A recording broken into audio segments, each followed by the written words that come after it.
So let me start. Michael is our co-founder and president. Welcome, Michael. Thank you for having me, everybody.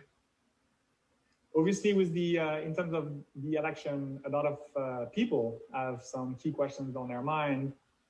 So let me start with, what do you think investors can expect from the first 100 days of a new administration? And from the things we believe we will see, what are the investment opportunities that should come out of this?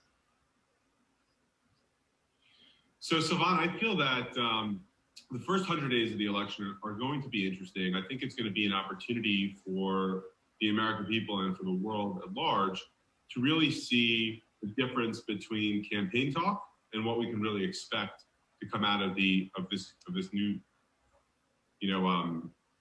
this new president and our new office coming in. And so there's a couple of things that people are mostly sensitive about. And the first one, and especially for our client base, people are thinking and talking about taxes a lot. And I think that if you think back, and this president specifically, in Biden's campaign, we spoke a lot about tax hikes and discussions around that. But I think that we've seen that in Democratic presidents many times. And we haven't really seen the tax hikes, or at least significant tax hikes, too many times, though, in the past, going back many presidencies. And so for us, I feel that the first 100 days, we're going to start to learn about how real a tax hike is going to be. And I also think it's important to keep in mind that many of the more significant donors are major organizations, major institutions, and very wealthy individuals. And so there ultimately ends up being pressure between the campaign talk and how to get parts of the country excited about increasing taxes and what the reality is. But I would say that for me personally, and for us at Yieldstreet, we rather spend our time thinking about where the opportunity is going to be in the first 100 days and from an investment perspective that we can learn from. And so some things on the top of my mind are, there's been a lot of talk about infrastructure investments, right? And climate change, job creation. How are we going to access education in more creative ways, especially as a result of COVID? So where are opportunities in EdTech? Think about, for example, we heard a fantastic announcement this week about Pfizer's vaccine and others also working towards a vaccine. Vaccine distribution and logistics is going to be incredibly important. How are we going to get them not just in the US, but around the world? How are we going to make sure to manage distribution effectively for the vaccine? I think we're going to learn a lot about how quickly the administration intends to try and get activity back up in the US. Are we looking at an economy that we're going to try and grow and bring people back into the workplace, bring hospitality, travel, et cetera, back up? If so, where are those opportunities going to be? If not, what does that mean for the economy, and can we find opportunities elsewhere? I think, from a more macro point of view, we don't know the answer to this yet, but if the Republicans keep the Senate, then we're likely going to see a very mild first 100 days and potentially, in many ways, a mild first couple of years. I always refer back. I remember telling this to a friend of mine recently. It happened this time. It happened last election. It happened by Obama. Every trust in the state's lawyer is telling you, oh, you got to manage your entire estate. You can move your entire gift tax exemption, your lifetime exemption over now. You never know what's going to happen. And those fears haven't really come to fruition. And I don't necessarily believe that we should expect that it will this time too. So I think our attention and our focus is probably best served looking at where the opportunities can come out, like some of the examples that we just discussed. Thanks, Michael, for those insights. I think it's fair to say that not just through the political volatility, but we've seen a lot of market volatility in 2020. In a sense, it has been quite unprecedented compared to the previous economic cycles and years. I think in October alone, we've seen an almost even split in up days versus down days for the Dow Jones. So aside from the obvious, like, why do you think it's important for investors to seek out investments that are typically less correlated to the stock market? I feel it's a pretty packed question, so maybe I'll hit on a couple of salient points. So number one, I think there's a broader issue to address from a macro.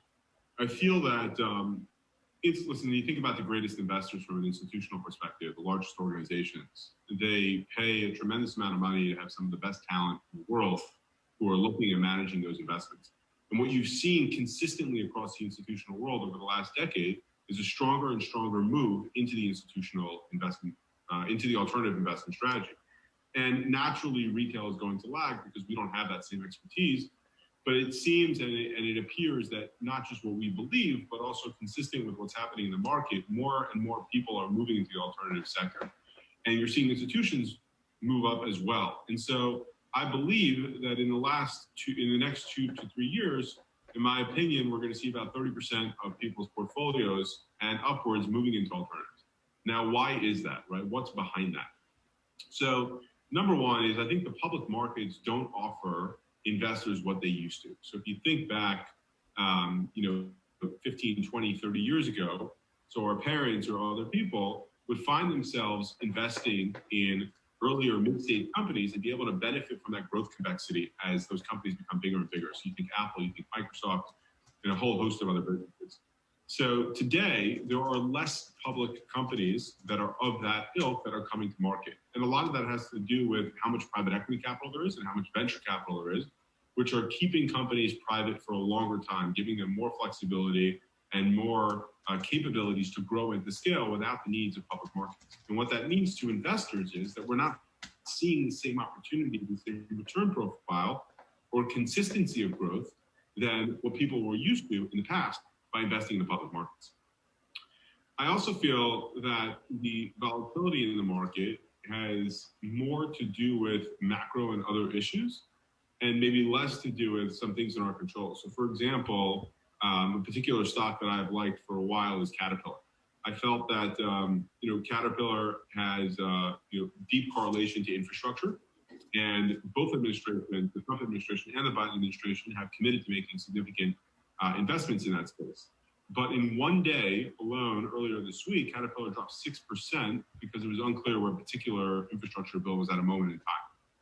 That is an enormous, move for a particular company to have when the broader backdrop is, hey, we're all supportive of infrastructure. And so the swings that we're seeing are far greater than what we're used to.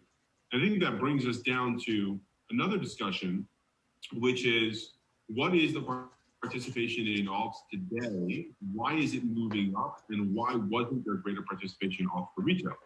And so, Joe, if you could put that slide that you had back up there. So this is a slide I like to use very often. I use this when I'm recruiting senior talent at Yieldstreet. I've used this for the last number of years when talking to equity investors in Yieldstreet and talking to a lot of our institutional partners.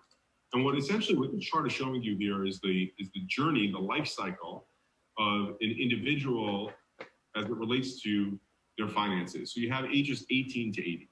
And what you're seeing on the bottom, the grays and the blacks are debt, and the top are investment. And early on in our life, 18 to 25, 18 to 30, we are generally have a tremendous amount of debt. We have student debt, we have housing debt, we have auto debt, we have consumer credit cards, et cetera, et cetera. As we get jobs, we start making a little more money, we get a 401k, we put a little bit in stocks and bonds because those are easy and accessible to us. And if you look at the sort of salmon color around the age 65, it's showing you that red bar is alternatives.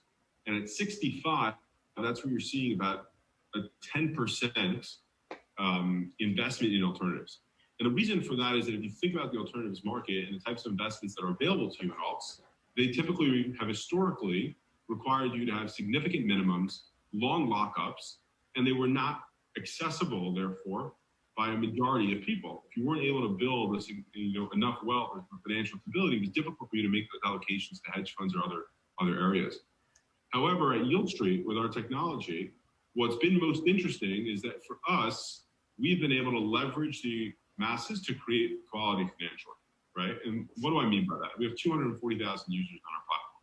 And so if we want to do a transaction for $20 million, to us, we have this entire universe to leverage, this great community of investors, where you could put in 5,000 and the person next to you can put in 500,000 or $1 million. And so we've been able to break down a lot of the barriers that have kept people out of alternatives and been able to bring them closer and closer. And so for me, one of the most rewarding, data points at Yieldstreet is that if you look in the middle, the red bar is the average age of Yieldstreet investor is 42 years old, right? And so being able to pull back that curtain for 23 years and giving people a head start on creating and getting on a path to financial independence, that has been, an amazing part for us here at Yieldstreet.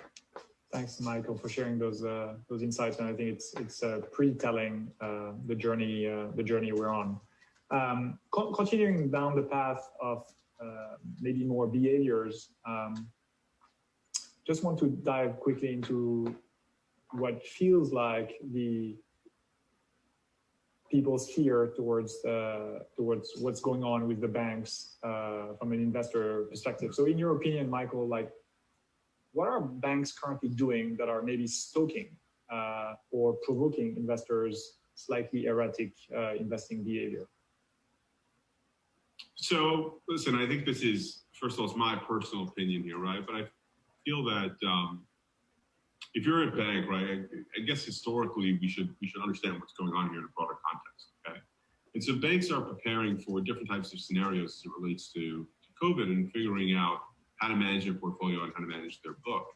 And what that has created is an opportunity for non-bank lenders to take advantage of some of those situations, which I'll get into in a minute. But let's zoom out for a second here. And if you think about past economic issues or sort of massive moves in a market like we saw in March and the type of volatility we're seeing today, let's think back to sort of 2007, 2008 timing, right? So late in 2007, we started having financial issues. Then we move into later in 2008, you have Lehman, then we have the crash.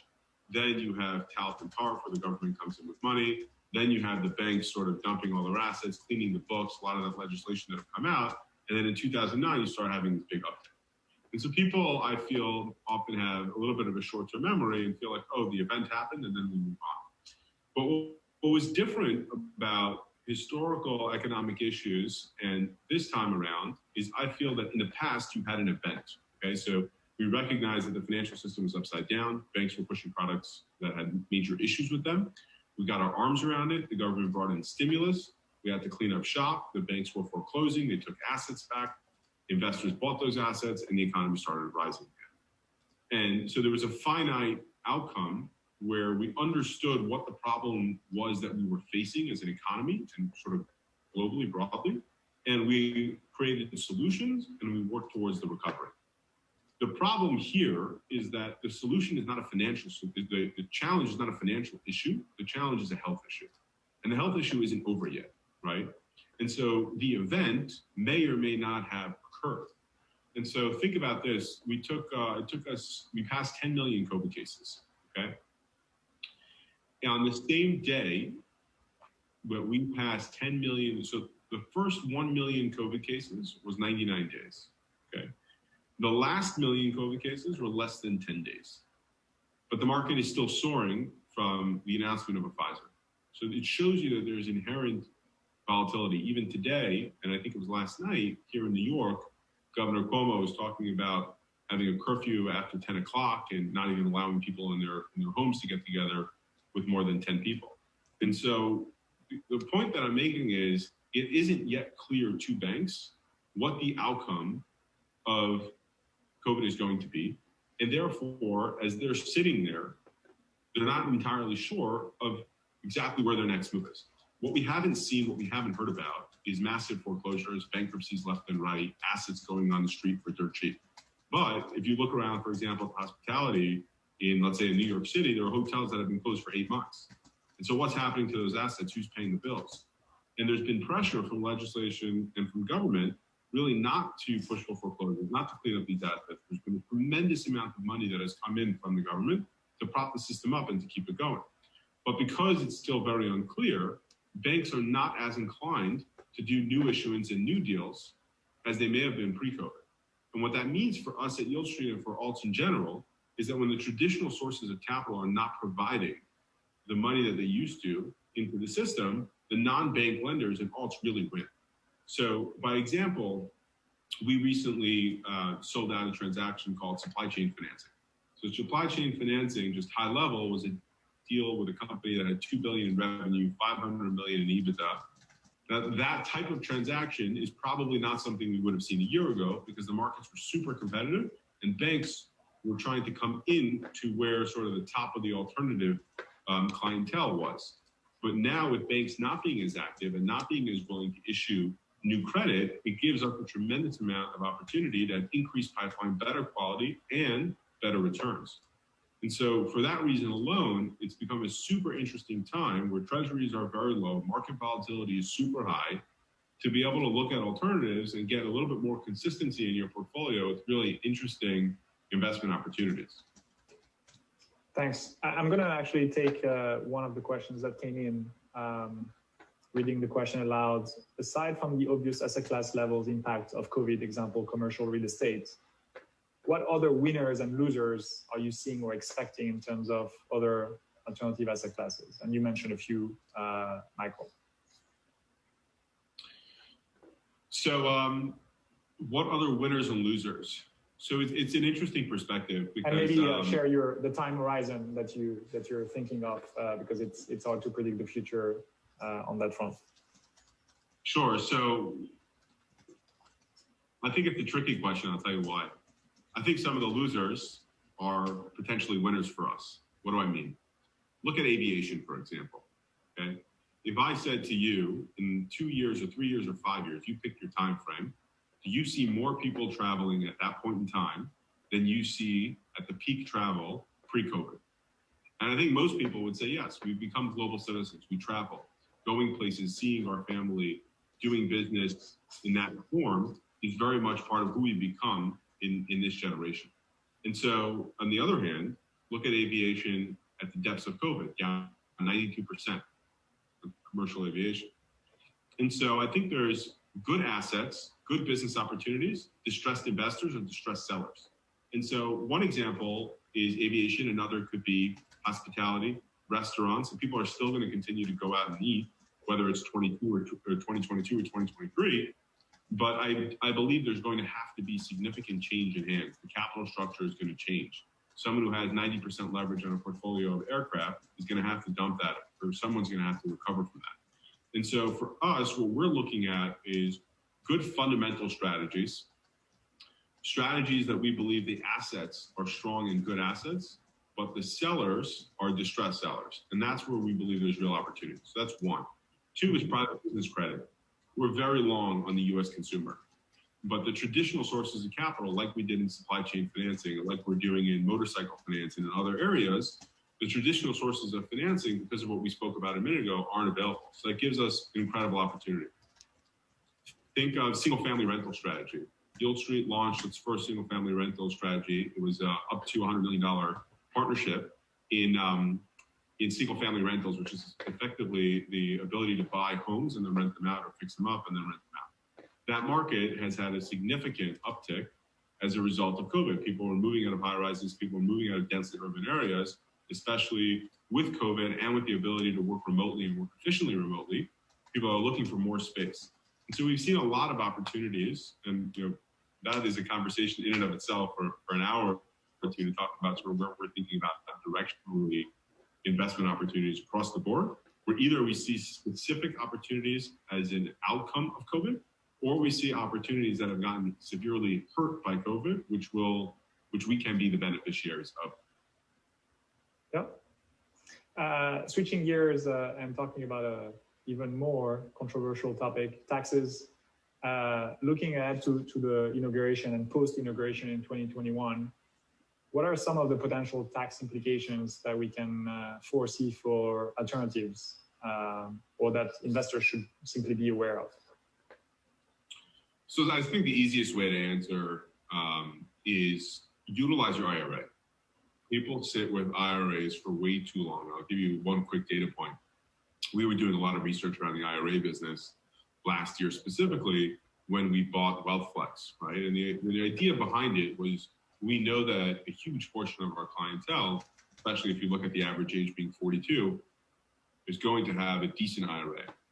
And when we were looking at the market, you know that about $30 trillion of investable capital is sitting in cash in IRAs.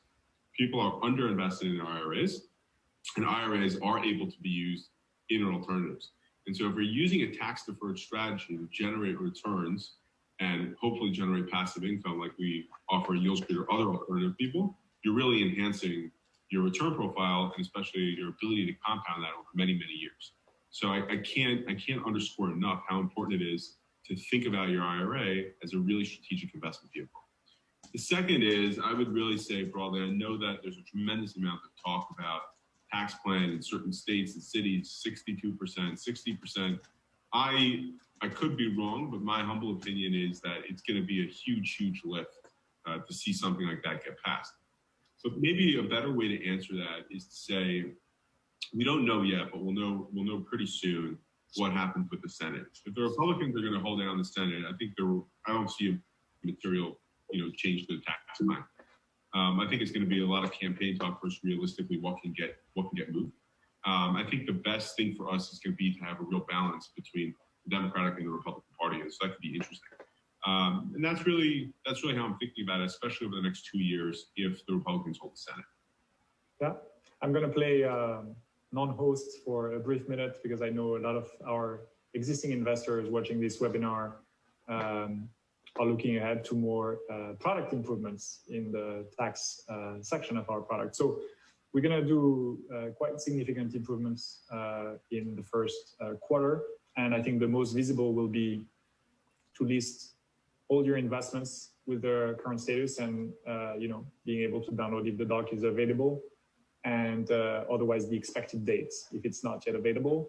And I think this is trying to solve for the most common feedback we hear from investors, like when do I have all my tax docs? And there are differences between 1099 and K1s, as we know, and when the ones that I'm missing will come to me. And in addition, we'll also have a bit more proactive communication from a communication and education standpoint. So we'll have a dedicated tax FAQ section that will be available hopefully before the holidays. So now going back to some of the last questions from my side, and then we'll take questions from the audience.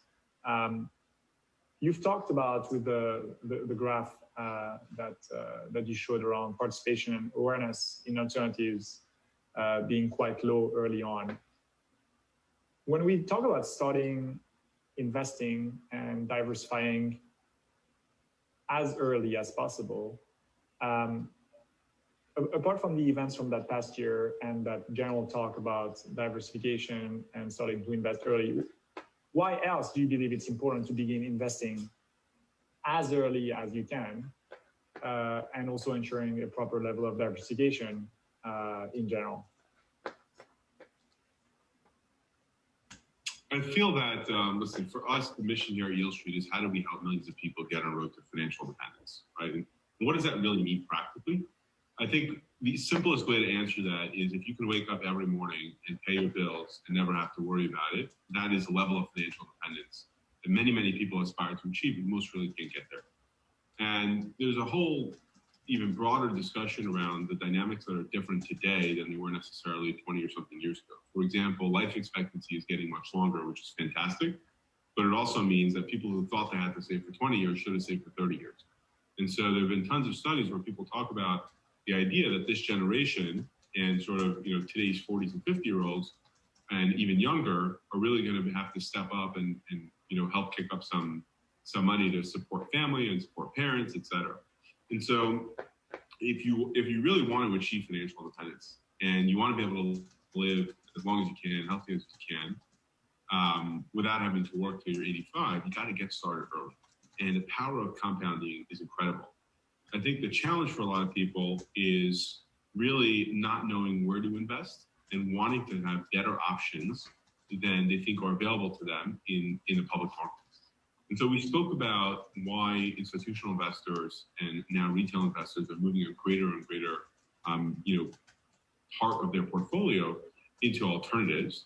We spoke about the ability that with technology, Yieldstreet, of course, selfishly, I'm going to talk about Yieldstreet, but naturally between technology and new regulation that's enabling more people to participate in these types of investments, it's really an incredible opportunity for you to get ahead, to get started early, to get started in the amount that's right for you, to get started with the right number of transactions that you can really build a diversified portfolio. And so when we started the business, we were really excited about 506C, which allowed us to, for the first time as an industry, to market to investors to help find people. And when you complement that with Yieldstreet's capabilities and technology side to really create an enjoyable, beautiful experience, an experience that speaks to you, right? It's not getting a 100-page, PPM. It's seeing the webinar, seeing the infographics, having the information broken down in a way that we want to consume it in today's digital age. And so I think as you look at the market and the things that have changed over the years, you're finally able to be in a position where you can feel empowered and make knowledge-based decisions. The information is available to you. The resources are there to help you understand what the investments are about and to see if you want a particular investment, if that speaks to you, if you're comfortable with it. The capabilities to make the investment seamlessly have been built, and the opportunity to invest at the right amounts and across a number of transactions to give you diversification are available. And so when you put that all in place and you appreciate the power of compounding and you realize sort of where we're going on a much longer term approach, you got to start early. And the earlier you can start, the better you're going to be. Yeah, I think it's an important also time to mention that the SEC has been updating some of the definition for accredited investors. The new rule will come into effect on December 8th, if we're not mistaken. It's slightly broadening the ability for people to invest in alternative investments, without the previous income or net worth requirements. And it's mostly around a bunch of certifications or licenses that one can have in order to invest there. Switching maybe to some of the, now more questions came in. So the following question: how can I insulate loss when investing in alternative investments that require a 12 to 18 months commitment? Example, if I put 50K into art, real estate, cheap refinancing, something like this, what happens if a few months in, the company or one asset goes under? In a large equities portfolio, I can easily reduce or increase my investments to mitigate major loss. So can you maybe explain and go back to maybe the power of diversification and maybe how quickly we manage potential recovery efforts as well? Sure. I think the first thing to say is you can't sugarcoat it, right? Investing comes with risk. I had an old office that used to be on the 54th floor, and I was in the same business. We were lending, we were in the alternative space. And as you can imagine, everybody comes with their different ideas of why their business was the best business. And I used to always remember this great line I would say: you can take $1 million in cash, throw it out the window, take the express elevator downstairs, there won't be $1 left on the floor. It's easy to put money out. The hard part is really bringing it back home. And so in my view, you don't invest with somebody because somebody has just a good story to tell you why a particular opportunity is attractive. You got to invest in an opportunity for a few reasons. One is, do you believe in the value proposition that they're offering? Is the downside protection available sound, right? Is the risk balanced? And do you believe that the team, either the originator and Yieldstreet, have the capability, the resilience, and the vigor to go after and sort of enforce those rights and enforce that collectively? And that's really important. The next thing is understanding portfolio construction. We can have the most conviction in a transaction, and at the end of the day, a COVID hits, there is no stress test that's going to solve for COVID, right? You look at a business, you say maybe they're going to go down 20%, 40%, 50%. You don't underwrite a business to be closed for months, right? Or in some cases, you can have the best hotel in New York City who hadn't gone below 60% occupancy in 10 years. There is no underwriting scenario that you would say zero for X number of months. And so the reason that I bring that up is because no matter how much we believe in a transaction, no matter how much we like a deal as an investor, and I'm speaking more as like a personal investor, we need to stay focused, we need to stay disciplined, and we have to have portfolio diversification. And when you have diversification in your portfolio, even when something goes wrong here or there, the rest of your portfolio is going to continue to generate income. You're going to absorb either the risk of loss or the temporary, gap in cash flow while the asset is being worked on, and you'll be able to continue investing and generating income. And so there's different severity, there's different situations and sort of how impactful they could be. Give you an example. We had a hotel property that we were a lender on in Orlando. Obviously, as a result of COVID, the hotel had to close, zero cash flow was coming in, we had to get into a forbearance agreement. We spent months with the borrower, we worked on it. Ultimately, we ended up exiting the loan, and we were able to recover 100% of the principal and our interest. Sometimes it'll be as good as that, as quick as that. Sometimes it won't be as strong as the recovery. It'll take a little more time. But if you diversify properly and you build a portfolio in a healthy fashion, then ultimately the due diligence should speak for itself, the underlying assets should speak for itself, and your portfolio shouldn't be too impaired, and you should do well. A question around, is Yieldstreet considering a product to invest in late stage funding of the growth startups that may be coming soon for public listing or an acquisition target?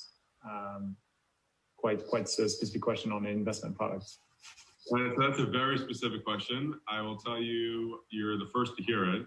I am not committed to it, but we are exploring a fund partnership. So the way I think about it is there is still significant risk in late stage companies, whether it's on the value or the execution or their ability to go public. And so I think the best way to engage in that discussion is to identify an opportunity where there's a diversified product like a fund, where there is a basket of these opportunities. I think there are a number of leading investors in large funds who've really done very, very well over the years in late stage companies.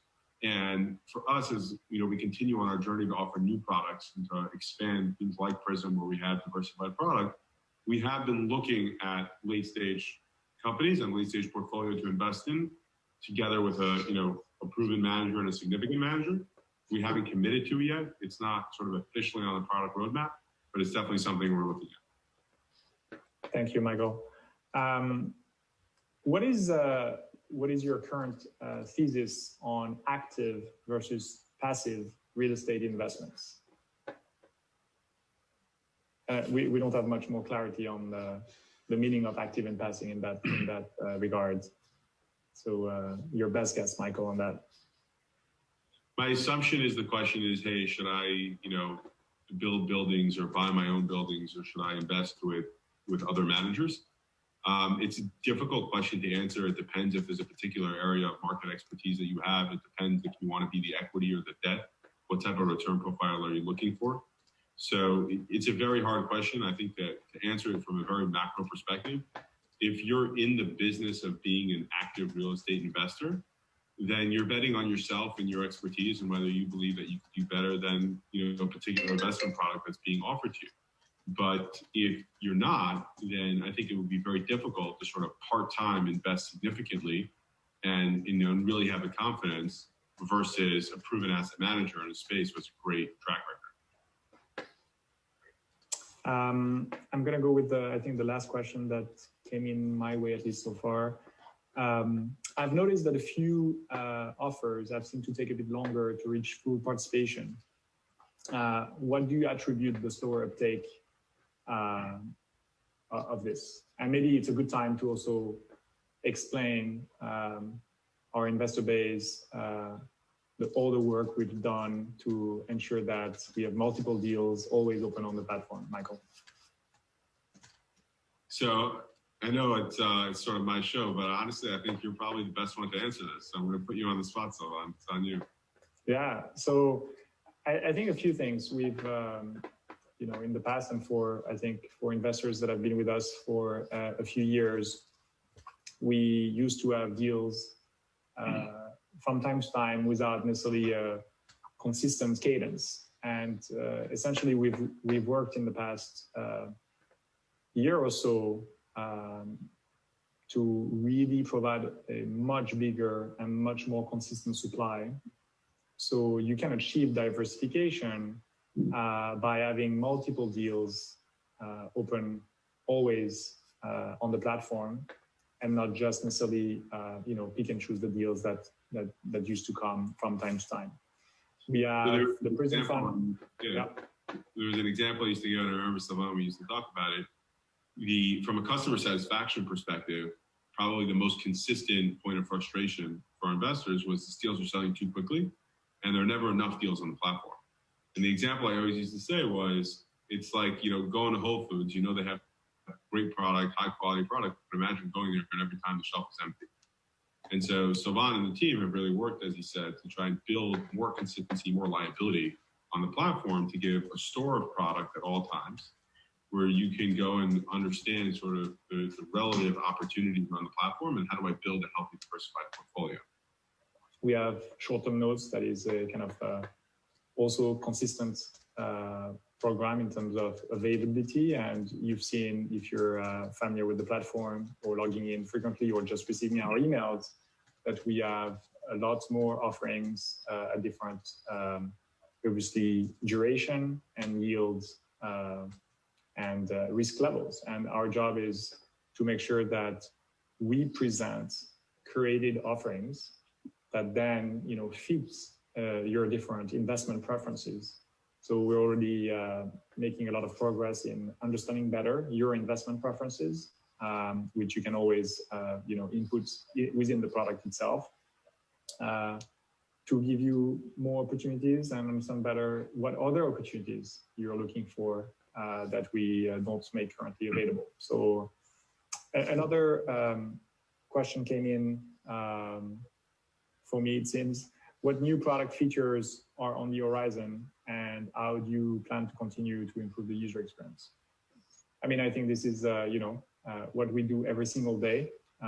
We have a team of, dedicated engineers, product managers, designers, marketers, and many others that contribute to this journey. We always strive to improve the different experiences that compose the entire experience for new investors and existing investors alike. And hopefully you've seen a lot of progress in the past few months. I mentioned the tax piece, which is quite specific, but making sure that we continue to improve how you onboard onto the platform, how you invest, how you check your portfolio, and importantly as well, how do we make sure that all the educational content that we provide that is available under resources or FAQ or our blog make its way into the core product so that you see it in context. I think you've seen recent improvements to the activity feeds, and you'll continue to see a lot more before the holidays. So I think it's there's a lot of new features on the horizon. I'm not going to disclose one specifically today, but it's a journey. We release new things every 2 weeks. We do not communicate on all of them, but we track also the feedback from investors. So looking forward to always hearing suggestions. Can always get in touch with us and our investor relations team. Good ideas come from everywhere. We are here to kind of improve and serve. So maybe, I would just close that point and say, when we discussed making that move from sort of scarcity to more consistency, there was obviously a lot of sort of questions internally, but the most sort of rewarding thing to look back on and to refresh on is if you look, this in Q3, we saw over 100% growth in Q1 and Q2 combined. And if you look at the last number of months, consistently over every month, we continue to see increasing number of investments and increasing number of users having the opportunity to come in. And so when you were a first-time user in the past, it was very difficult for you to get that access. And now you actually have the opportunity. You sit down at home, you sign up, you look through an investment opportunity, and you can go ahead and make an investment. And so we're seeing that the consumers are happier with the process, happier with the number of products offered at a time, and the business is growing as a result of it. So it was a good journey for us, and it's the right direction for us to continue to go to build a better experience for people. Absolutely. Maybe Michael, parting thoughts before I conclude with a few items? Parting thoughts is I think we're living in an interesting time where volatility has become in some ways the norm. And, I talk to people all the time, and I think there's a level of anxiety or a level of emotions that we don't want to deal with when we think about our investments, our passive investments. We want to focus on our work, we want to focus on our family, we want to focus on our day-to-day lives. We want to make sure we make responsible and good investments over time, but we want to see some more consistency. And I think when you think about all that, and you think about passive income and asset appreciation, getting on a road or achieving financial independence long term, alternatives really is a very important part of that portfolio. And for us at Yieldstreet, one of our core values here at Yieldstreet is investor first. And that can mean everything from making the experience better and better every day. It means identifying the best in class investments and working harder, finding better partners, always growing. It's about being focused on recovery when you have to do that. And so from our perspective, we're here to build this business for you. We think and we feel that the opportunity that we're bringing to the market is a good one. It's incredible. It's helping people. And the best way that we could keep doing better and to bring you more opportunity is to get better feedback from you, more consistent feedback. Tell us what you want to see. Tell us where your pain points are when you're thinking about or dealing or interacting with your finances. Remember that we are a tech company first. We have tremendous capabilities on our team. If you think it's an outlandish idea, but you think it's a challenge that's being had by many people as it relates to how they manage their money, how they think about creating wealth, then bring it up to us and we'll see if we can bring it and we can enhance it and we can make that available. I would love the opportunity to see all of you at Yieldstreet.com. So please come visit, look about our offerings. We have some great offerings available now. Our pipeline is really robust, so you'll see some more interesting things. If you are an originator or an asset manager and you're looking to tap into Yieldstreet's expertise and our capabilities, and you want to talk about having Yieldstreet finance some of your transactions, then visit our Raise Capital page and send us an email at originations@Yieldstreet.com. And stay tuned. And we're going to continue to release content on a regular basis. Stay safe and stay healthy. Thank you very much and have a wonderful day. Thank you, everybody.